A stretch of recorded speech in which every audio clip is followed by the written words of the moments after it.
Hello, আসসালামু আলাইকুম সবাইকে। সবাই কেমন আছেন? আশা করি সবাই ভালো আছেন। আলহামদুলিল্লাহ আমিও ভালো আছি।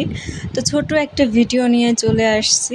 তো আমরা মেয়েরা যারা আছি তারা আমরা কি পছন্দ করি? আমরা আসলে পছন্দ করি ঝালমুড়ি, ফুচকা, বেলপুরি এগুলো মনে হয় আমাদের সবচাইতে বেশি ফেভারেট। বেশিরভাগ মেয়েদেরই এটা পছন্দ আমি এটা বলতে পারি। কারণ আমি নিজেও একটা মেয়ে।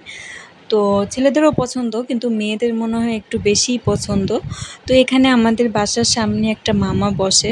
তো তার বেলপুরিটা একটু অন্যরকম লাগে আমার কাছে। খুব সিম্পল প্রসেসিংয়ে সে বানায় কিন্তু আমার কাছে খুবই মজা লাগে। আর তার বানানোটাও আমার দেখতেও খুব ভালো লাগে, তাই ভাবলাম আপনাদের সাথে শেয়ার করি। তো দেখেন সে কিভাবে বেলপুরিগুলো বানাচ্ছে। তো আমরা এখান থেকে প্রায় সময় নিয়ে যাই। উনি আবার ঝালমুড়িও বিক্রি করে। তো ঝালমুড়ি আর বেলপুরি। তো বেলপুরিটা আমার কাছে অনেক স্পেশাল লাগে ওনার, খুব মজা লাগে। তো এখান থেকে আমি প্রায় সবসময় নিয়ে থাকি। তো দেখেন ওর বানানোর যে প্রসেসিংটা ওনার খুবই সুন্দর, মানে খুব সুন্দর করে মানে যত্ন করে আর কি বানায়। আমার কাছে এটা মনে হয়। আমার দেখতেও খুব ভালো লাগে।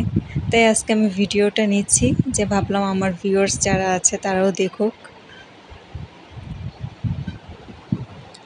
তো এটা যেমন বানাতে মানে যেভাবে সুন্দর করে উনি বানাচ্ছেন, খেতেও আসলে খুবই মজা লাগে আমার কাছে। তো ছোটোখাটো একটা ফুড রিভিউ করে দিলাম আর কি, যেহেতু আমি ফুড ব্লগার না। এরপরেও তো সবাই ভালো থাকবেন, আমার ভিডিওগুলো দেখবেন, আমাকে সাপোর্ট করবেন।